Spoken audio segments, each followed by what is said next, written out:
Do Pai que me criou, do Filho que me resgatou, do Espírito Santo que me santificou, divina vontade reina na minha vontade. Minha mãe, eu te amo e tu me amas. Dá-me o gole da divina vontade a minha alma. Dá-me a tua bênção, Mãe, para que minhas ações sejam feitas diante de vossos olhos maternais.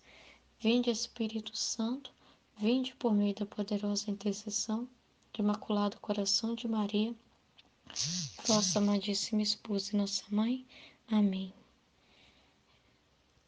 Vinde, Espírito Santo, vinde por meio da poderosa intercessão do Imaculado Coração de Maria, vossa amadíssima esposa, nossa mãe. Amém. Ó Espírito Santo, alma de minha alma, eu vos adoro, esclarecei-me, guiai-me, fortificai-me, consolai-me, dizei-me o que devo fazer, dai-me vossas ordens, prometo-vos submeter-me a tudo o que desejais de mim e aceitar tudo o que permitirdes que me aconteça. Fazei-me, ao menos, conhecer a vossa vontade. Assim seja. Amém. Esse ponto aqui foi um ponto assim que, quando eu li, né? Falei assim, nossa, é muito lindo, né? Se for olhar, aí eu vou falar dele. É que Jesus fala pro Pai, né? Vejas, Pai amantíssimo, a hospedagem que o mundo prepara para o meu nascimento, como foi falado na meditação, né? É como você falasse, olha, pai, o senhor tá vendo, pai, o que tá acontecendo. O senhor tá vendo como o mundo tá me hospedando, né? Você tá vendo? Você tá vendo como que o mundo tá, como que as pessoas estão me recebendo desde o início. O senhor tá vendo como e o que tá me preparando para o futuro. O senhor tá vendo o que o mundo tá preparando para mim, para o meu nascimento, para minha vida, né? Para minha morte. O senhor tá vendo tudo, né? Aí, o que que ele faz com isso? Olha o que que Jesus fala pro pai. Vede a ingratidão de meus irmãos, como eles me tratam, né? Me retribuem. A maldade, a inveja, o egoísmo, tudo que eu vou sofrer, né? Aqui na terra. Aqui que ele fala, olha pra você ver, pai, os meus irmãos, como eles são mesquinhos, né? Como eles vão tratar o próprio Deus que vai estar com eles. Aí ele vai falar, por isso rogo-vos, dileto Pai, que vos digneis em troca desta ingratidão, preparar para eles a bem-aventurança eterna no seu Natal da vida mortal à eterna. Olha isso. Olha só. Jesus não fala em troca dessa ingratidão, é, eu não quero nenhum deles, né? Em troca dessa ingratidão, Pai, espero que o Senhor mande castigo e destrua todos. Nada disso. Ao contrário, ele sempre pede o bem para o outro. Em troca do mal, ele paga com bem. Olha só, eu acolho essa ingratidão, eu sofrendo na minha pele essa ingratidão, quero reparar e pedir que o Senhor digneis em troca dessa ingratidão, preparar para eles a bem-aventurança eterna, no seu Natal da vida mortal, a eterna. Ou seja, durante toda a vida, do nascimento até a morte, que o Senhor digneis preparar a eles a bem-aventurança, né? Ou seja, me dá a eles, né? Que eu possa nascer no coração dessas pessoas, que eu possa reinar no coração dessas pessoas, que toda a vida dessas pessoas elas serão assistidas por mim durante toda a vida, elas vão viver dependendo de mim, das minhas graças, dos méritos da minha paixão, ou seja, elas vão ficar presas ao mim, ao meu coração.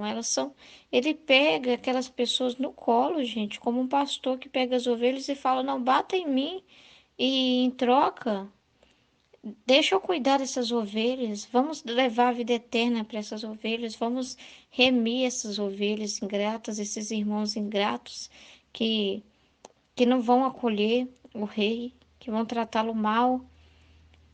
Olha que oração linda, é a oração do amor, da perfeita caridade, em que você não quer que a pessoa seja tratada pela falta. Às vezes você quer, às vezes, muitas das vezes se coloca no lugar da justiça, assim, na frente da justiça, recebe aquilo ali como um golpe em você, para que em troca da sua dor, de você ser inocente e sofrer aquele mal, os outros vão poder ficar com a parte boa, com a graça, né? Com a remissão, com a bem-aventurança.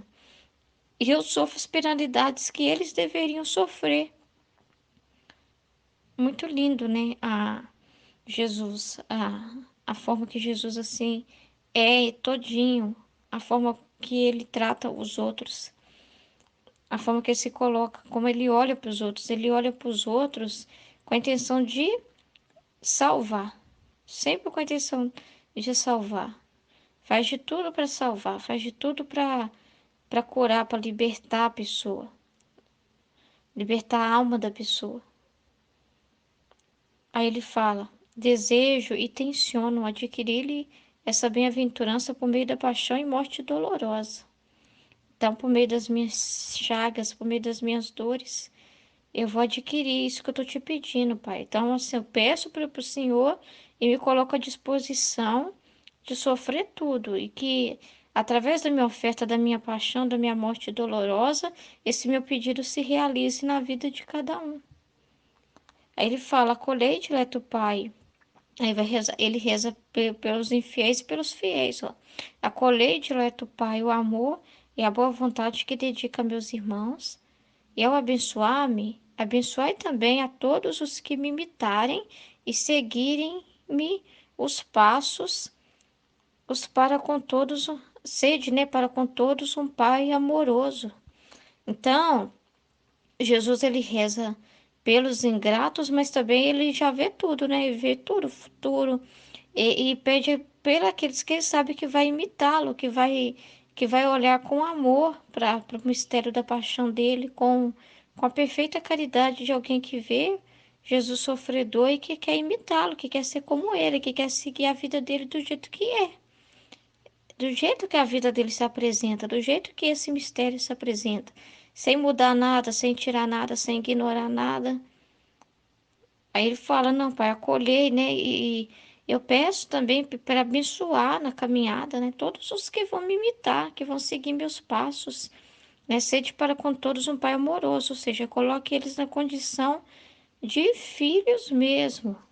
Sede como um pai para eles, porque eles estão sendo realmente como filhos, né? Porque quem busca imitar o Senhor, quem busca seguir os mesmos passos de Jesus, está seguindo caminhos de filhos, não caminhos de pessoas assim, estrangeiras, né? Vamos dizer assim, pessoas que não pertencem ali àquele sangue, àquela família. Quem segue, quem imita mesmo a vida do Senhor, que escuta os ensinamentos dele, coloca em prática, que busca seguir os mesmos passos dele, que acolhe ele na medita paixão dele, toda a vida dele, nascimento, a vida oculta dele, a vida pública, a paixão e morte de cruz, e ainda por cima carrega por toda a vida ele dentro de si. Essas pessoas são filhos. Então ele pede: abençoa essas pessoas como o Senhor me abençoa, Pai. Trate elas como o Senhor me trata, né? E interessante é que ele pede para os dois grupos, vamos dizer assim, para os dois lados. Ele olha sempre assim. Então Jesus, ele, os méritos da paixão de Jesus são para aqueles que estão num caminho totalmente avesso ao caminho da vontade dele, e são para aqueles saber que estão caminhando para a vontade dele, aqueles que pensam nele, que amam ele também. Então Jesus ele faz aquela oração completa, perfeita, né? Perfeita para Deus, porque ele oferece a si mesmo para Deus, a oferta da própria vida, de tudo que ele passa, de tudo que ele sabe que ele vai passar. Então ele aproveita toda a vida dele, todos os acontecimentos, para poder usar isto, tudo que acontece, em benefício de almas. Aí eu penso assim: nossa, uau! Então o que me acontece, por menor que seja, não é errado eu oferecer para o Senhor. É ao contrário. Seria estupidez minha pensar que é uma coisa boba sabe? E não seria nem um pouco ser criança se eu não oferecer, porque a criança não fica pensando se o ato dela é estúpido, se é bobo, se tem algum valor ou não. A criança só vai e faz, né? A criança vive de uma confiança e de uma sinceridade muito grande. Então eu penso, não, a minha oferta aqui, ó, eu posso oferecer o tempo que eu dedico para escutar, que eu estou escutando, meditando, meditando os vídeos. Eu posso oferecer, talvez uma pessoa que passar, que me tratar mal, uma situação que for, eu posso oferecer. Como a irmã falou na meditação dela, se ela bate o dedo do pé ali na quina do sofá, ela pode oferecer aquela dor que ela sente naquele momento. Se eu me queimo fazendo alguma coisa, se não é só as dores também, porque o Senhor oferece também as alegrias, né? Ele tem os dois temperos na vida dele, a doçura e a amargura. Então ele agradece em todas as situações boas ou ruins e repara nas situações boas e ruins. Então, não tem por que a gente pensar que não pode agradecer numa situação chata que acontecer, como também a gente pensar que não precisa reparar nada na situação boa que acontecer, que pode sim, entende? A gente pode reparar, por exemplo, pela ingratidão, que às vezes as pessoas comem, por exemplo, você está comendo um alimento muito bom, e você agradece aquele alimento e oferta em nome de todos, porque a gente oferece tudo em nome de todos. Então, eu agradeço em nome de todos, Senhor, esse alimento. Eu agradeço em nome de todos aqueles que comem enche a barriga e nem lembram que o Senhor existe. E que às vezes, sei lá, cometem um pecado da gula, enfim. Então, eu vou reparar também. Então, eu reparo pelos que cometem o pecado da gula, pelos que não ajudam o próximo. Eu reparo pedindo pelos meus irmãos que passam fome. Entende? A oração ela é universal e ela te dá uma infinidade de possibilidades também para rezar. É uma corrente elétrica muito forte e as ondas dela são tão fortes, entendeu? Que penetra tudo. Então não tem lugar, não tem barreira, não tem fronteiras para ela não chegar. E uma oração feita nessa intenção pura, ela ela imediatamente né, ela alcança o propósito dela. As orações de Jesus eram feitas assim, na intenção pura, e era uma oferta totalmente viável, né? Porque ele estava se oferecendo a si mesmo, a própria vida dele, e aquilo que ele estava vivendo mesmo. Então, a oferta de Jesus era uma oferta legítima de alguém que realmente era digno de oferecer aquilo. Aí a gente pensa, mas eu não sou assim digna, mas eu não ofereço pelos meus méritos. Eu uno o meu sofrimento que eu passar com o de Jesus. Então, de onde que eu tiro esse bem? De Jesus. Então, posso passar por qualquer coisa unida a Jesus é mar. Então, uma coisa que parece pequena aqui, se eu oferecer, por exemplo, o sofrimento que eu passo com o meu celular, que falha, que fica louco, não tenho condição de arrumar agora, enfim, mas ainda assim, eu ofereço essas contrariedades da dificuldade de fazer os trabalhos que eu preciso fazer, eu ofereço essa contrariedade não por mim mesma, mas eu ofereço pelos méritos de Jesus pensando nele, não preciso nem falar, mas só meu pensamento estando nele já é o suficiente, porque eu sempre vou pensar nele a oferecer algo. Por que que eu ofereço? Aí que está o sentido. Eu ofereço porque Jesus assim fazia. Eu ofereço porque Jesus me ensinou a oferecer. Eu oferto porque quando eu oferto, eu penso em Jesus que ofertou tudo. Então, eu oferto pensando que Jesus quer que eu faça aquilo. Então, eu faço dentro dessa vontade, dessa certeza muito grande.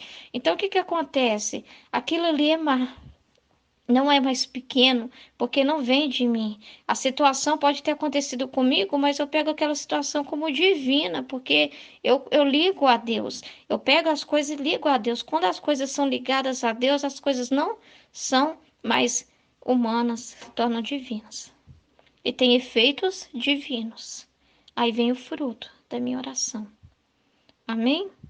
Em nome do Pai, do Filho e do Em Espírito nome do Pai Santo. que me Amém, criou, em filhos? nome do Filho que me resgatou, em nome do Espírito Santo que me santificou, divina vontade, reina na minha vontade. Minha mãe, eu te amo e tu me ama. Dá-me um gole da divina vontade para minha alma, me abençoa, Mãe, para que todas as minhas ações sejam feitas diante de vossos olhos maternais. Amém. O que o Filho de Deus praticou em seu íntimo do instante do nascimento até a circuncisão. Chegado o tempo determinado para meu nascimento, senti a indizível aflição ao ver as incomodidades sofridas por minha dileta mãe, porque meu pai decretara que eu nascesse em tal pobreza que não encontrasse lugar para o primeiro aparecimento no mundo, e me fosse destinada a vil cabana, abrigo de animais, privada completamente de todo o necessário para casos semelhantes. Aceitei de boa vontade esta humilhação e extrema pobreza, como também o edito promulgado por César Augusto, que por disposição de meu pai foi publicado justamente no tempo em que eu devia vir ao mundo. Por ocasião de tão grande humilhação para mim e tanto sofrimento para minha dileta mãe, pratiquei os atos seguintes. Em primeiro lugar, adorei as disposições divinas e sujeitei-me de bom grado às ordens do Pai, inteiramente pronto a cumprir sua vontade. Com isto me alegrava, porque meu Pai eterno assim ordenava. Mas que aflição sofri intimamente, vendo minha mãe andar errante à procura de um teto, e todos lhe recusarem. Já cansada e aflita pela longa viagem, não encontrar entre seus conhecidos quem a albergasse, nem lhe oferecesse pequeno alívio. Não é tão fácil para a mente humana entender a pena causada por tal ingratidão. Sofri aflição pelo que me era feito, muito mais, porém, pelo que sofria minha mãe. Nesta situação, supliquei ao Pai e ofereci-lhe a pena que experimentava em desagravo pelas ingratidões de meus irmãos para com ele. Enquanto sua bondade divina bate à porta de seus corações pedindo hospedagem, eles, com tanta dureza e ingratidão, lhe negam, preferindo acolher o inimigo infernal a receber o Criador. Eu li esse trecho e fiquei pensando assim, Jesus, como pode ser que o Senhor, ao mesmo tempo que sentiu uma grande aflição, tanto por sua mãe quanto pelo Senhor mesmo, pela ingratidão das pessoas não querer acolher Maria, né, grávida, ao mesmo tempo o Senhor fala assim, com isto me alegrava muito porque meu Pai eterno assim ordenava. Aí eu fui pesquisar o que é aflição. Um sentimento de persistente dor física ou moral, ânsia, agonia, angústia, né? O estado daquele que está aflito. E alegria? E alegria? O que é alegria, né? A gente sabe o que é alegria, mas no dicionário. O que é alegria no dicionário? Estado de viva satisfação, de vivo contentamento, regozijo, júbilo, prazer. Não cabe em si de tanta alegria, né? Como pode a gente estar ao mesmo tempo aflito e feliz e alegre? Aí eu penso assim, né? Que o Senhor nos ilumine. Mas Jesus fala que por que ele estava alegre? Porque ele adorou as disposições divinas e sujeitou-se totalmente às ordens do Pai, inteiramente pronto a cumprir sua vontade, a resignação dele. Com isto ele se alegrava, porque assim o Pai ordenava. A alegria era no espírito. O espírito dele se alegrava por fazer a vontade de Deus. Esse era o foco dele. Ele veio, eis-me aqui para fazer a tua vontade. Essa é a minha alegria. Essa é a alegria do Filho de Deus, de Jesus e a nossa, que ele quer copiar a vida dele na nossa. Então, a nossa alegria, o motivo da nossa alegria é esse, fazer a vontade de Deus. Mas o que é que vai acontecer com a nossa natureza quando acontecer alguma coisa? Aceitar esse decreto divino? Ela vai ficar aflita, agonizante, sofrendo. Tô acontecendo isso comigo agora. Eu tô com dor de cabeça, uma enxaqueca que tá me causando um enjoo, né? E aí minha natureza tá aqui aflita, agonizante, a minha cabeça tá doendo muito. Mas eu tô tranquila. Eu não tô sorrindo. A minha boca não consegue sorrir, né? A minha natureza, o meu corpo está sofrendo, mas a minha alma está tranquila, tranquila e alegre. Por quê?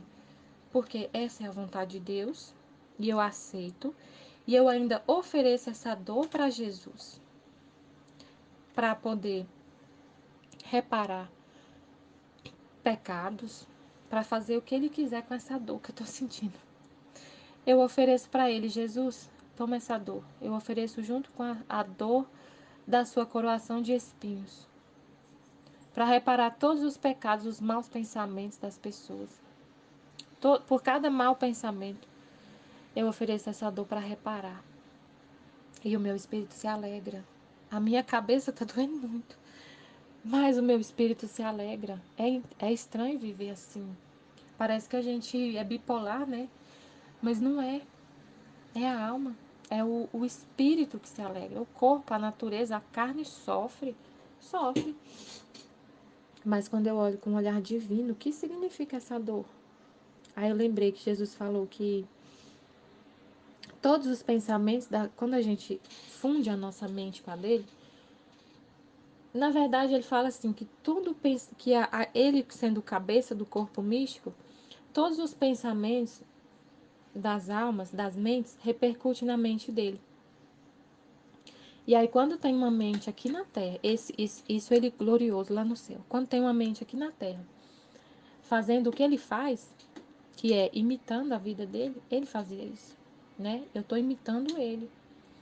Ele oferece ele oferece para o Pai esse meu pensamento e fala: Pai, não sou só eu que te rogo, que te aplaco, que aplaco a sua justiça. Não, tem um filho meu lá na Terra agora vivendo lá, fazendo o mesmo que eu faço. Está aqui junto comigo, oferecendo tudo o que faz para aplacar a sua justiça, reparando os pecados. E ainda mais, esse filho meu, ele está sofrendo na carne. O que eu não posso sofrer na minha carne agora que está gloriosa, porque eu não tenho mais como sofrer, a minha filha agora está lá sofrendo. Eu vivo nela e ela sofre na carne dela. E eu ofereço essa dor para aplacar a sua justiça, para reparar os pecados, para reparar os maus pensamentos. A dor que ela está sentindo na cabeça dela, unida com a minha dor que eu senti, e que fica tudo em ato, tudo que Jesus fez não é passado, não é presente, não é futuro, é um ato. Ele une com esse ato e oferece ao Pai. Então, é tudo místico, né? Divino, essa alegria. As pessoas vão olhar para mim assim, ó, nossa, ela está sofrendo demais. Até eu olho para minha humanidade, está sofrendo. Mas a alma está feliz, está em paz. Está feliz por poder sofrer por Deus. Né? A gente sofre na carne, mas a alma se alegra. Amém. Fiat Jesus, eu confio em vós. Amém. A vida íntima de nosso Senhor Jesus Cristo. Nessa semana, o vídeo foi muito bem explicado pela Aline. Vou falar um pedacinho do que ela já falou, mas ela falou de tudo, me parece. É a dureza dos betlemitas. Enquanto minha dileta mãe ia assim em busca do abrigo, eu ia com o límpido olhar de minha alma, fitando a obstinação e dureza daqueles corações ingratos. Todavia meu pai não deixou de inspirar-lhes ao coração que me dessem hospedagem. Mas as inspirações não faziam impressão nestes corações tão inteiramente ocupados em cuidados mundanos. Supliquei a meu pai se dignasse perdoar-lhes tanta ingratidão e dureza, tanto mais quanto desconheciam o segredo e o mistério oculto de minha vinda. Minha súplica agradou meu pai, que aceitou e aceitou a. Aí também estranho aqui, né? E territórios rolos? Não sei. E perdoou-lhes tanta. Eu vou soltar esse pedacinho que eu não entendi o que está escrito. Perdoou-lhes tanta descortesia e fez-me nascer no território deles. mas não em suas moradas, por causa de minhas súplicas e para o cumprimento das promessas divinas, embora não o merecessem. Então, a dureza de coração é igual a Aline explicou lá, né? Naquela época a cultura era diferente, né? Também a cultura deles, dos judeus, até hoje é muito diferente da nossa, né? Nós latinos aqui, a cultura é completamente diferente. Mas naquele tempo lá ainda era muito, muito pior, né? Eles eram cheios de leis e ponto e vírgula, né? Que nem diz o outro. Não podia fazer isso, não podia fazer aquilo. Era cheio de normas, regrinhas, né? Que eles obedeciam ali ao pé da letra, né? Então, e também tinha a questão do recenseamento, onde todos os, os nascidos em Belém tiveram que se dirigir para aquela cidade, né? Então, todos que moravam em várias outras cidades, em vários lugares, foi todo mundo para lá, né? E aí, o interesse naquela época era a hospedagem paga, né? Chega um casal pobre, uma mulher grávida, né? Então, assim, pela aparência, montado num burrinho, pela aparência já se via que não eram pessoas de posses, né? Então, eles já eram mal vistos, né? Nem diz assim, mal vistos. Hoje, na nossa sociedade, talvez, né? Se fosse hoje, seria diferente, como a Aline explicou lá no vídeo, muito bem explicado. Mas o que eu vejo aqui também é que Deus inspirou no coração deles, aqui, as inspirações, não, como é que é? Meu pai não deixou de inspirar-lhes ao coração que me dessem hospedagem. Quer dizer que Deus mandava aquelas inspirações, né, para aceitar aquele casal e hospedar aquele casal, que a criancinha já estava para nascer, mas eles não fizeram caso. Então, eu fico pensando assim, que as inspirações divinas, elas são tão sutis e a nossa ocupação com as coisas do mundo, os nossos pensamentos são tão fortes que eles abafam as inspirações de Deus. Muitas vezes a gente tem inspiração divina, mas elas, e como vou dizer assim, elas são tão assim, é, por causa da nossa falta de sensibilidade mesmo para as coisas divinas, né? Passa muitas vezes despercebido.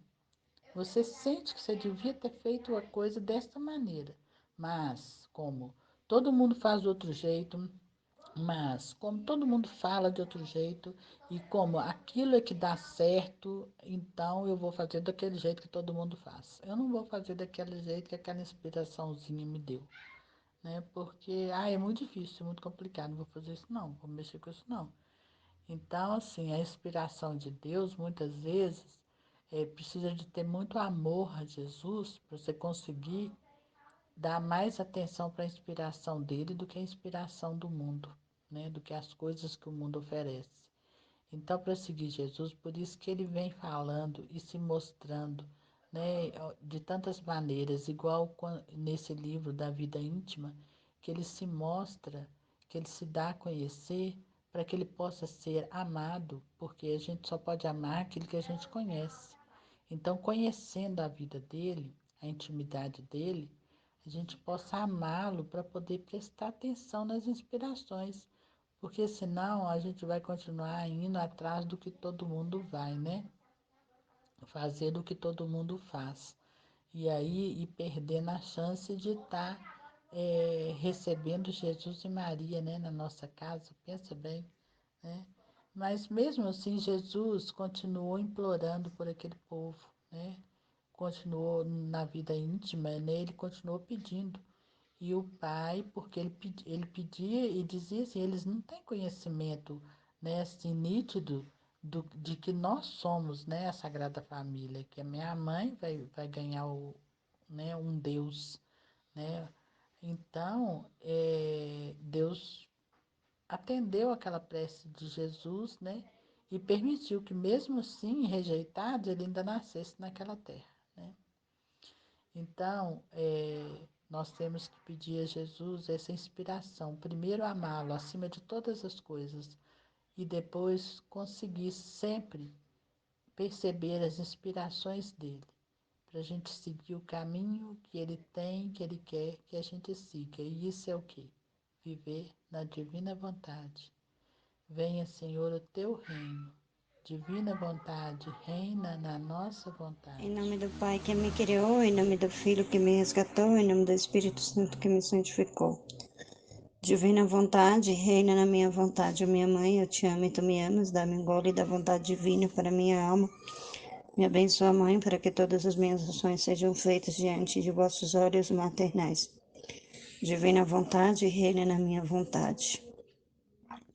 Suprema Majestade, eu venho em sua divina vontade, em nome de todos, do primeiro ao último homem, que existirá na terra, para dar a ti as adorações, os louvores, o amor que cada criatura lhes deve, e fazer todas as reparações por todos e por cada pecado. Vem, Senhor, na tua divina vontade. Dou-te a minha vontade humana por meio do Imaculado Coração de Maria, que possui todos os dons e os frutos da divina vontade. Dai-me a tua divina vontade, vem divina vontade. Na estação que estou a fazer e em todas as ações que eu farei durante este dia. Amém. Fiat. Vinde, Espírito Santo, vinde. Por meio da poderosa intercessão do Imaculado Coração de Maria, vossa amadíssima esposa e nossa mãe. Amém. Vinde, Espírito Santo, vinde. Por meio da poderosa intercessão do Imaculado Coração de Maria, vossa amadíssima esposa e nossa mãe. Amém. Vinde, Espírito Santo, vinde por meio da poderosa intercessão do Imaculado Coração de Maria, vossa amadíssima esposa e nossa mãe. Amém. Fiat. Bem, hoje, nesse estudo nosso, né, da vida íntima, a parte que mais me chamou a atenção, né, assim que eu fiquei pensando, ouvindo o vídeo da Aline, vendo a reflexão das meninas, da Michele, né, da Lígia, da Ruth, eu fiquei pensando assim, como Jesus, ele fez as coisas de uma maneira que, de certa forma, só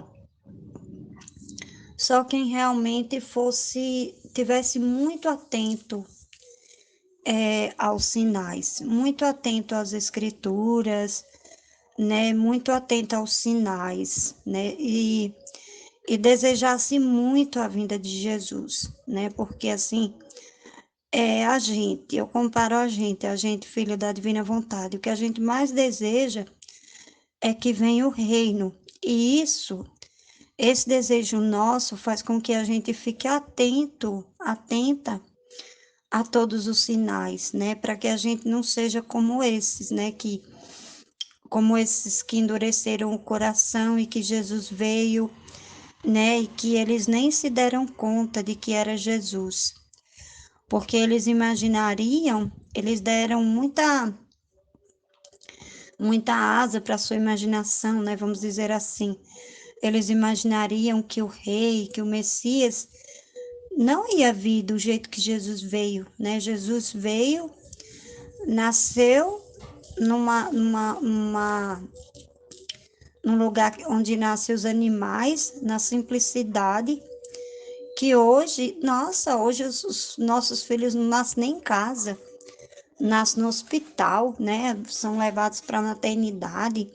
Tem pessoas que têm aquela maternidade, aquele hospital particular, que tem todo o conforto para o nascimento daquele bebê, né? E Nossa Senhora, ela teve Jesus na simplicidade. E aquelas pessoas que era para ser tocada, né? Que quando Nossa Senhora e São José bateram ali a porta, né, deles, era para eles terem ficado atentos.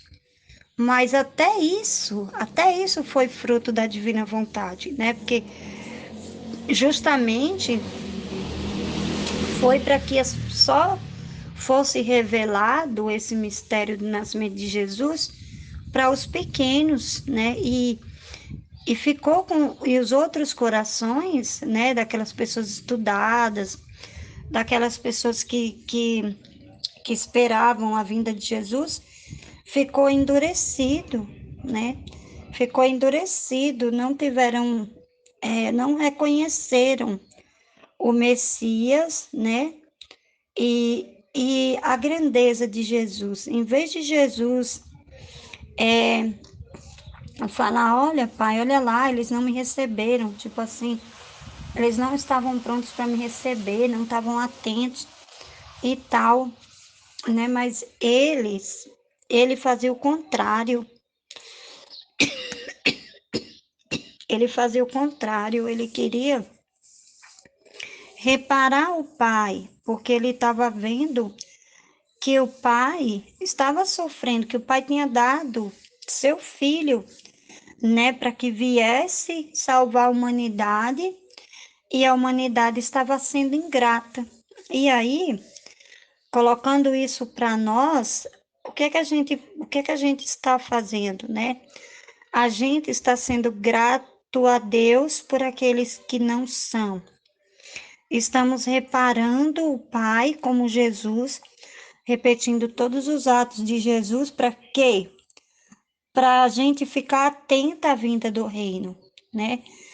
A gente observa tudo, a gente observa a mudança da natureza, a gente observa as situações que é mostrada a nós através da igreja, a situação da igreja, né? As situações da família, das famílias, dos sacerdotes, a gente está atento e a todo tempo a gente está ali reparando, né? Para que a gente não seja igual a esses, né? Que endureceram o coração mesmo. E assim, o mais interessante que eu achei desse trecho é que até esse endurecimento de coração foi o Pai, né, que fez com que os corações deles se endurecessem.